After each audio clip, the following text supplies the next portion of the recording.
That's the most dangerous person and woman of God we can ever become. It's a person that God, why? Because God is not looking for carbon copies. God is looking for divine originals. He's not looking for you to be the next version of someone else. He wants you to be the only version of you. Oh God, let me say this. He don't want you to be the next version of somebody else. He wants you to be the only version of you.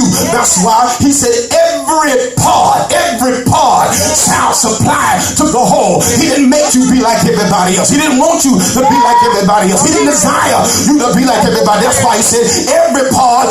Oh God. Oh, why, McNeill? Because God created you to be a person with delegated duty and authority. He infused within your womb before your mother met your daddy, before you knew who your name was, before you knew your gender.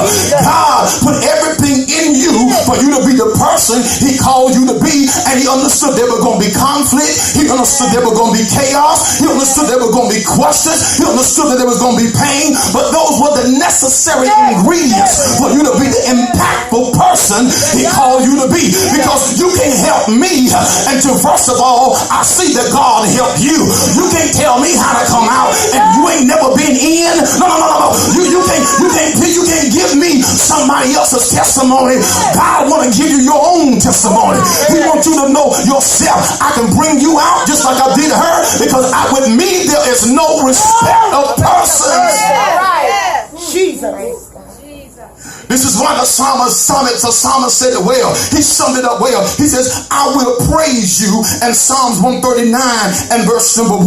For you, what's this? For you I'm fearfully and wonderfully made. Marvelous are your works, and thy soul knoweth very well. So you need to understand, when God made you, he didn't make no mistakes.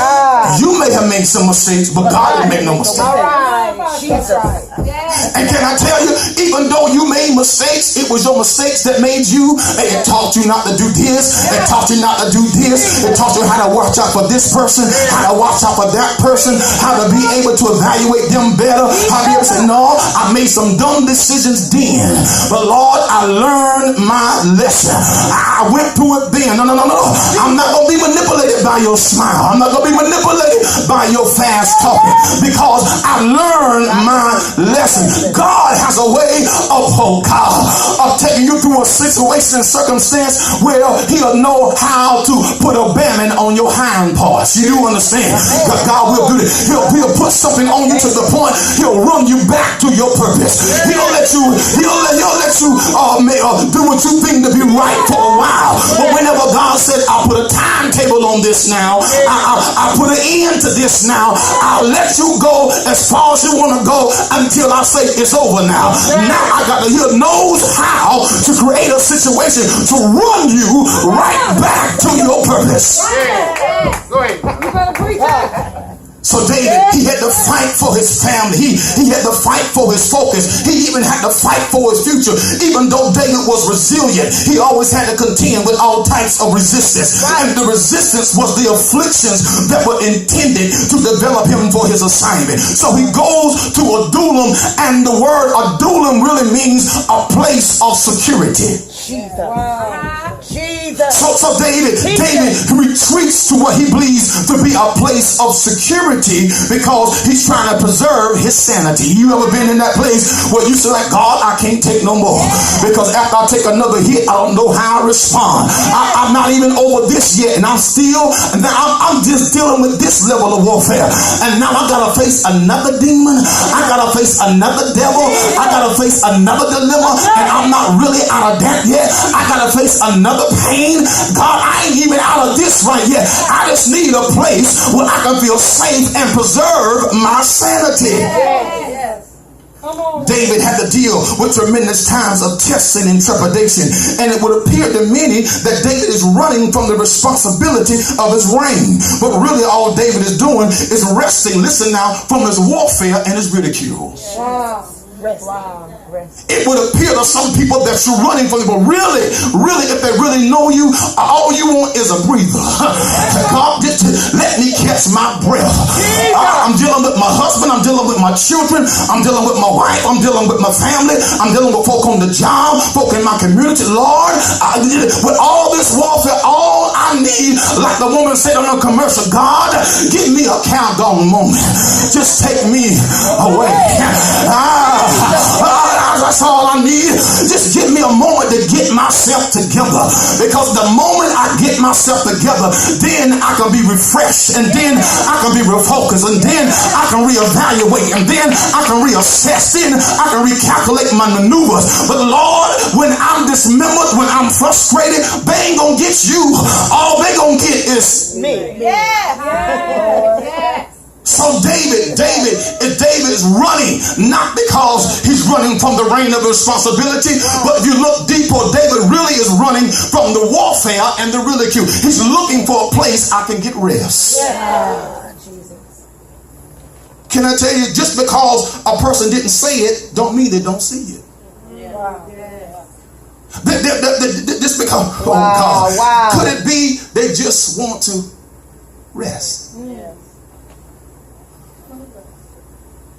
There's just some stuff they refuse to allow to drain their energy, to drain their effort, and to drain their enthusiasm. So they just say, I just stay right here for a while and get myself together. Because if I talk to you, I don't want, every time I talk to you, all you talk about is how bad it was. And I'm already in the battle. So I don't need the spirit that's on you to drain the spirit that's in me. So I got to make sure that I sit here. If I'm going to talk to anybody, I want to talk to somebody that's going to pour back into me. Let me see things clearly. Let me think things from a different perspective. Why in the world would I go to you and we both down at the same time? Nobody getting stripped. All we doing is prophesying each other's pain. My God. And pumping up each other's problem. Girl, are you going through? Yeah, child, I'm going through too. Girl, you feeling bad. Girl, I'm feeling bad too. So all you doing is trading symptoms. Yeah, girl, I'm feeling bad too. Yeah, child, me too. No. You need to tell somebody, girl, get your happy hips up. You too anointed. You got too much in for you. You ain't the only one that been in it, and you ain't the only one that's gonna go through it. So you gotta make sure you go to somebody that's gonna speak purpose into you and potential into you, and not gonna pacify you where you are, but push you to the plan that God has for your life. Oh God. Drainers. Can I tell you, some things don't even, where we're at and where we're dealing with, some things don't merit a response. They don't merit a reaction, nor do they merit a retaliation. As a matter of fact, some things are shocked and shook by your silence. Wow. That's good. That's right. They're looking for dialogue, and your silence gave that situation a death sentence. A death sentence. That's it. It's trying to get a response out of you that God said it should no longer get, because you passed that. You beyond that. So Jesus didn't even respond to certain things because it was a waste of time, a waste of his energy. His quietness gave it a death sentence. Sometimes you do understand the devil pick up cues. He can dictate where you are by the dialogue, by what you say. You do understand you summon what you say. The Bible says that we are snared by the words. Listen now, not by the devil, not by your hater, not by nobody. We're snared, we're entrapped, we're hindered, we're limited by the words of our own mouth. Well, I ain't gonna never be nothing. You said it. I ain't gonna never come out of it. You said it. We ain't gonna never be in a better. You said what you're doing. You're releasing a spirit. You're releasing forces to operate against your purpose, against what God called you to be. And there are levels of entrapment that keep you in a stuck state of redundancy. That's the word. Jesus. I believe personally, before I say the wrong thing, I prefer to say not anything. That's good. That's right. That's good. No, let me say it. Before I say the wrong thing, I prefer not to say anything. Yes. Because your words are powerful. That's good. Jesus. And please understand, people that have been processed and are going through periods of pain, what happens to them, they understand. They see the devil. They see the snake. But what most people do when they learn from their experience, they prefer to play dumb to not give any attention to your distraction. Jesus. Yes. They'll plead dumb. That's what David did. A few scriptures up, when he was dealing with the king of Achish, David played like a madman. And he said, why are you bringing this madman before me? What David did, he knew how to use a strategy. Instead of you, oh God, sometimes instead of you dealing with certain things and wasting time and energy, you got to know how to use a strategy. That's why Matthew chapter number 10 verse 16, because B says, be ye therefore wise as serpents and harmless as doves.